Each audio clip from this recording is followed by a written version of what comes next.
Hey, Shabbat Shalom Mishpoka. Welcome to another edition of Torah Tidbits. This is Torah Tidbits installment number 52, and it's called Ve'elech, and we're going to be focusing on chapter 31, and kind of talk about that a little bit.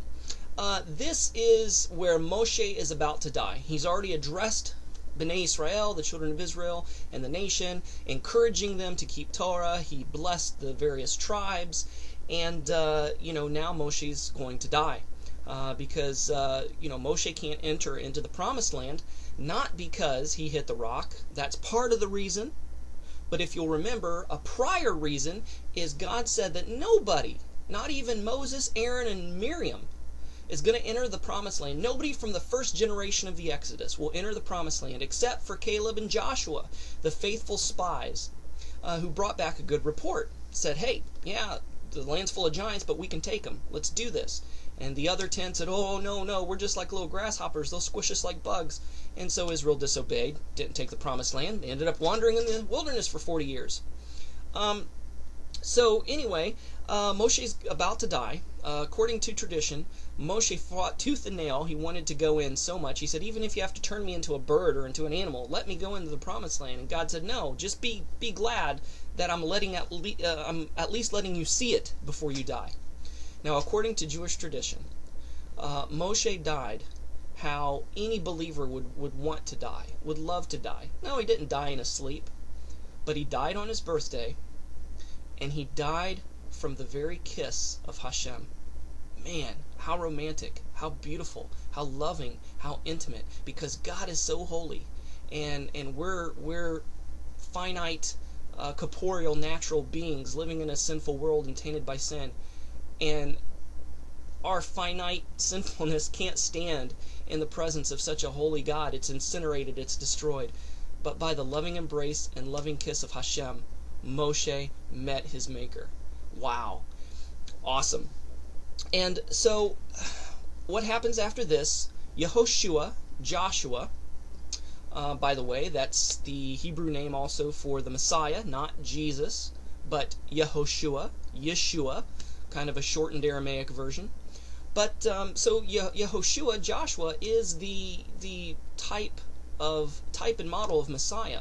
He's the one who actually gets the privilege of taking the second generation of Israel into the promised land, to conquer it, to take it, to fight off the enemies. Now, our pathway to the promised land, it's a straight shot.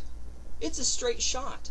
But you know what? We ultimately determine how we get there.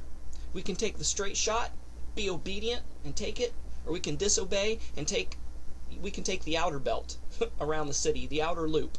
We can take the long way around to get to the promised land, and that's what the whole 40 years was all about. Purging Israel of their sinfulness and their disobedience. But in reality, God has what He has for us, and it's available to us if we'll only reach out and take it in obedience. That's the catch. So Yehoshua, who is more than qualified to lead Bnei Israel into the promised land, is accepted as the leader, and it takes on the mantle of Moshe. And it says, according to Jewish tradition, that Moshe lit Joshua and the elders just like a candle would light another candle, without taking anything away from the original candle. Any luster, any flame, any brightness from the original candle was not taken away, even though he lit all these other candles, all these other leaders. And that's kind of what it's all about. And so why was Joshua qualified? Because if you read the scriptures carefully, read the Torah, read the account carefully, Yehoshua was with Moshe on Mount Sinai. He didn't go into the glory cloud to meet Hashem and to receive the Ten Commandments, but he was on the mountain, because when Moshe came out of the glory cloud and had the Ten Commandments, Joshua said, hey, what's this rabble we hear in the camp? Something, there must be war, and so everywhere that Moshe went, his assistant, his talmudim, his right-hand man Joshua was there and experienced virtually everything Moses experienced, so therefore he was more than qualified to lead. And so, in our life, Moses-like people pass. People who led us to Messiah, people who led us to Torah, and they pass away. Death is just a process of life, rebirthed into the next world.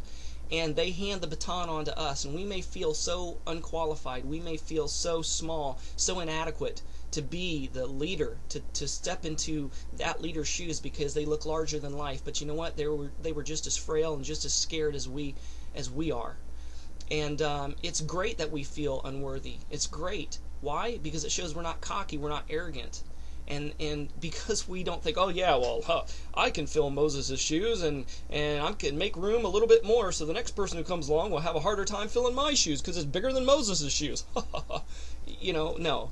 It shows that we're humble, we're not prideful, and when we are broken and humble and frail and scared like that, not like a wicked kind of scared, but like, oh man, I'm not sure if I can do this. God, I need your help. Hold my hand.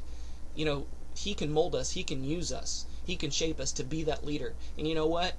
We're those leaders. We're that Joshua generation. The older generation has passed away. The disobedient generation of the Torah is now dying out and passing away, and the baton has been handed to us. We've been awakened and enlightened that the Torah has not been done away with, but that we must walk the Torah in the footsteps of Messiah Yeshua like he did, and to carry on this remnant to the promised land in this next generation that's coming up. So, you know what? The Pirkei Avot says, when you're in a place that doesn't have a leader, step up and be that leader.